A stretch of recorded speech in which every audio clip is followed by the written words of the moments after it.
Hey guys, Moose here. Welcome back to another episode of Life is Feudal Forest Village. Things are looking alright. Just glancing over. I'm a little worried about charcoal, but hopefully this new row will get to work and start kind of helping us out here. I think I just built that in the last episode. It's hard to remember. I've been playing a lot of stuff recently. I kind of unintentionally got ahead on recording. There are two games that I've been playing that I had no intention of playing going into this week. Far Cry 5 came out and looked actually very good, so I've been playing that, enjoying it quite a bit. I'm about, I believe, about a third of the way through the game. Maybe more like a fourth. It's hard to tell how they have it structured. I'm a little ways in, is the point, though. It's pretty good. It's like a more serious Just Cause, basically. It's kind of what you would expect from an open world shooter. Which is good, because that's all I wanted. That's literally all I wanted. I didn't want anything else, really. The story's alright. It's a little weird, to be honest. There's some things that, I guess, from an enjoyment standpoint, I was unhappy about, but from a storytelling standpoint, I respect why they did it, and I appreciate that they didn't just do, like, oh yeah, the player gets to win in every way completely, and I'm not going to spoil anything, but there's things that suck. It's not like a completely happy story, obviously. But I'll talk about the other game I've been playing in a little bit. I already streamed it, so if you watch my streams, you already know. VODs will be making their way to YouTube eventually, just need to get that going.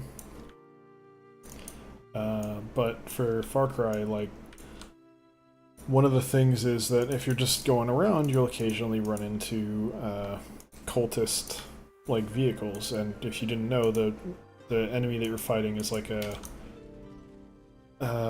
doomsday, a Christian doomsday cult, basically, and they're real violent, and they brainwash and kill people. So obviously they're bad, but they have vehicles just driving around, right? So there's supply trucks, which you can just blow up. There's like weapons supply trucks, which you open up and it's got like either a good amount of ammo or like a special, not special weapon, but one of the rare weapons in the back. You open it up, there's just like straight up like pickup trucks with there's a word for this, but a pickup truck with a mounted machine gun in the back. And then there's prisoner trucks, or vans, and these always bug me because, or they don't bug me, but every time I see one and I fail to stop it, like I can't get to it before it despawns in the distance or something, it always, like, I'm sad. I get mad at myself for not being able to stop it. Which I guess is like a good sign from the design standpoint, like that I actually care, and I actually want to protect the NPCs from the evil cult. But if you shoot the driver, there's only one driver. There's just the driver and then one or two civilians in the back, so you can shoot the driver. The problem is it's one of those white vans, so there's really nothing stopping, like, separating the driver and the one or two civilians in the back. So what typically winds up happening is if I'm on one of the mounted machine guns that's on like the pickup truck or whatever, while my NPC partner drives around. It has co-op, by the way, which I haven't tried, but it's interesting.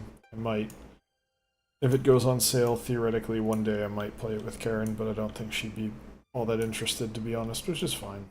I don't really feel like I'd gain that much from playing it co-op. But anyway, you get NPC partners if you're not playing co-op. And, or maybe you get them when you're playing co-op as well, I don't know. I don't think you do, but So I have the NPC drive somewhere, and I'll just sit in the back and on the machine gun and just kind of like, you know, shoot anything that's unfriendly, basically. So you guys finished.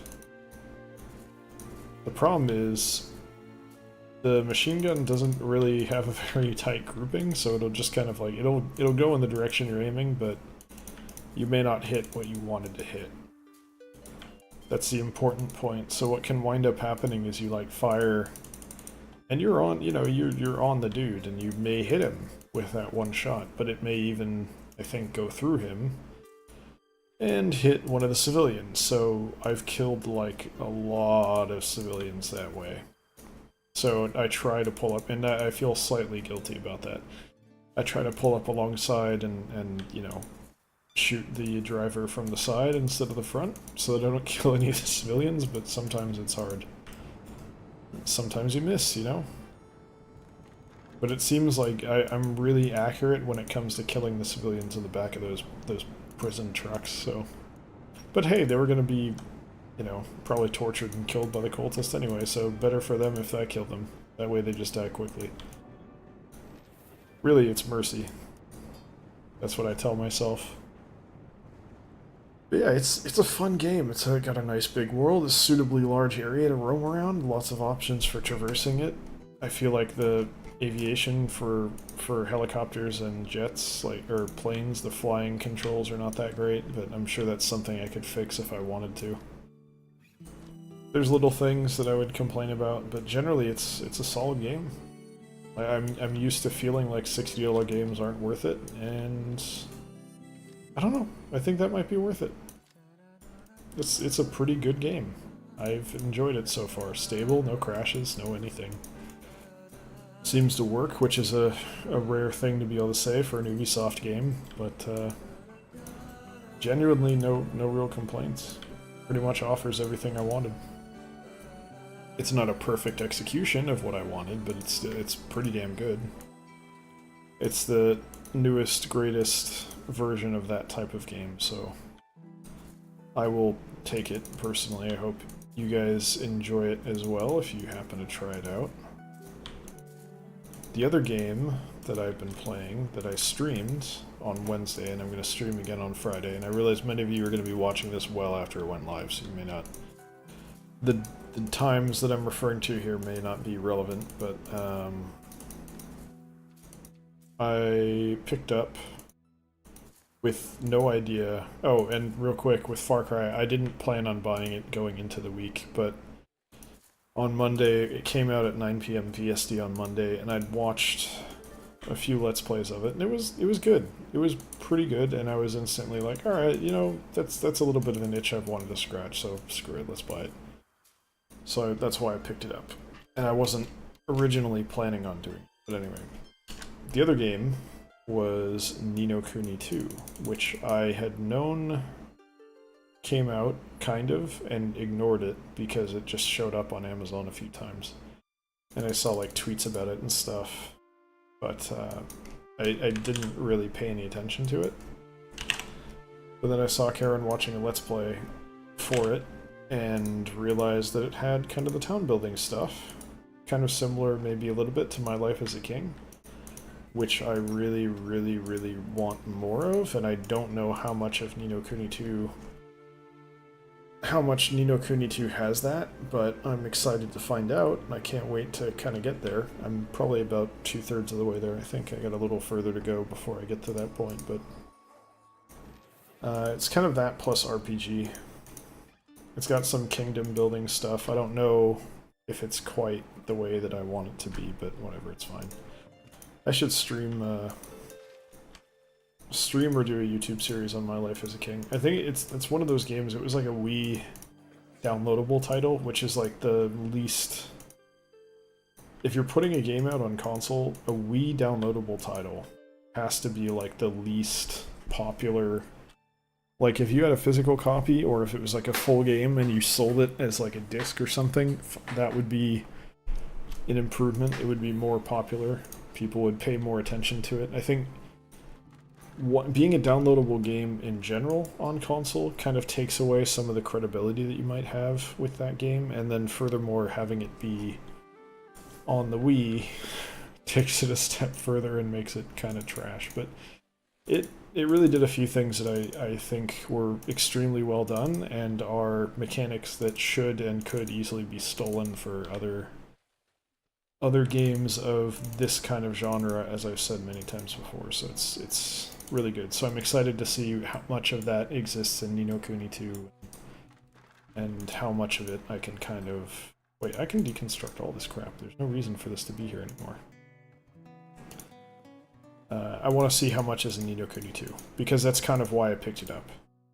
I think that was also $60, which is almost certainly overpriced, but I want it, so I got it. That simple. I wanted to see if it was what I wanted. And I don't know yet if it is. I've only played about 2 hours. Because that is how long I streamed for. So I'm looking forward to streaming again on Friday and seeing how I feel about it at that point. 4 hours probably won't be enough either. I probably gotta beat it, maybe, to see how I really feel about it. Because that's that kind of mechanic and game I really want to do like a serious deep dive on and really understand how it works and kind of nitpick every little thing, not because I want to find flaws, but because I want to see where the gaps are. I want to understand what they did well, and I want to understand where they could have done better. I want to know. That's why. So I look forward to figuring that out. Raiders have landed on the island. That may have been a while ago. Coming from down here, which means they're going to hit here, which means the tower probably gets them, but maybe not. There. That's one. Why do they always hit in the winter? They love hitting in the winter. It's very annoying. Is there anyone working in the furnaces? No. Healer shop? No. Alright, I gotta find someone to kidnap, and yeah, hey, you look good. Carrying fuel to house. You have been requisitioned to serve in our military, such as it is.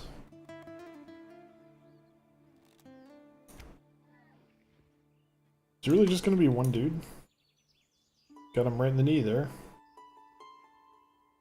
Go ahead and get the Skyrim jokes out of your system, because I'm not gonna make them. Here's another... okay, here's the primary group. Or 2 of them anyway, so there's probably one more. Or maybe it was just 3. I think it's like 3 to 4 pretty much all the time.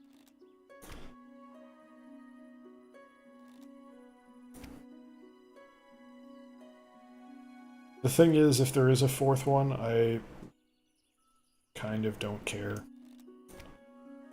What's the worst that could happen? Right? Yeah, screw it. You may return to your life. I wish there was like a message that said you killed all the raiders, but that may be asking a bit much. But yeah, I really want to do... Here, okay, so here's my fear with streaming or recording My Life as a King. My Wii doesn't really work anymore. And I think the Wii U Virtual Console, which had it as an available title, is shut down at this point, so I can't get it there. And I don't think I can get it on the Switch either, so basically the only option I have to really play it is to emulate it, and I don't know if I may... ruffling some feathers the wrong way, let's say, if I did. Like, if I did it, it's, you know, whatever you do and no one finds out about it is your business, but I'd be picking it up without paying Square Enix and then playing it and recording it and publishing it, and I don't really want to do that. I just don't have an option to pay them to play it. That's kind of the problem. I would totally pay them if I could get it on Switch or even if my Wii was working, but I'm not gonna...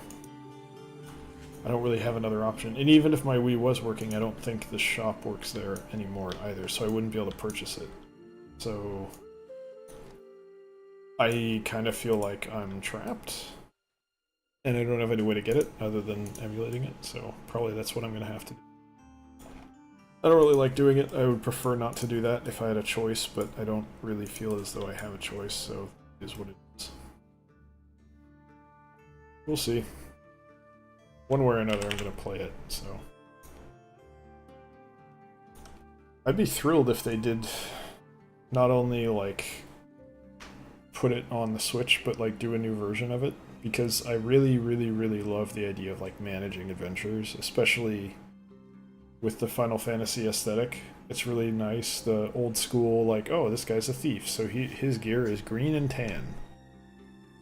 And this guy is a white mage, so he's got the red and white. Black mage has black, purple, and, like, the straw hat, and then... Red mage is like red, black, and white, and then you've got all these different classes and color schemes. The more you add, the better. Like it's hard to beat the old school Final Fantasy aesthetic for this kind of thing. Was never really into like the D&D aesthetic. I want like it's kind of nice if a class has a uniform. Okay, so let's talk about that. In an RPG, I feel pretty strongly that it's important that you can visually identify what class someone is at a glance.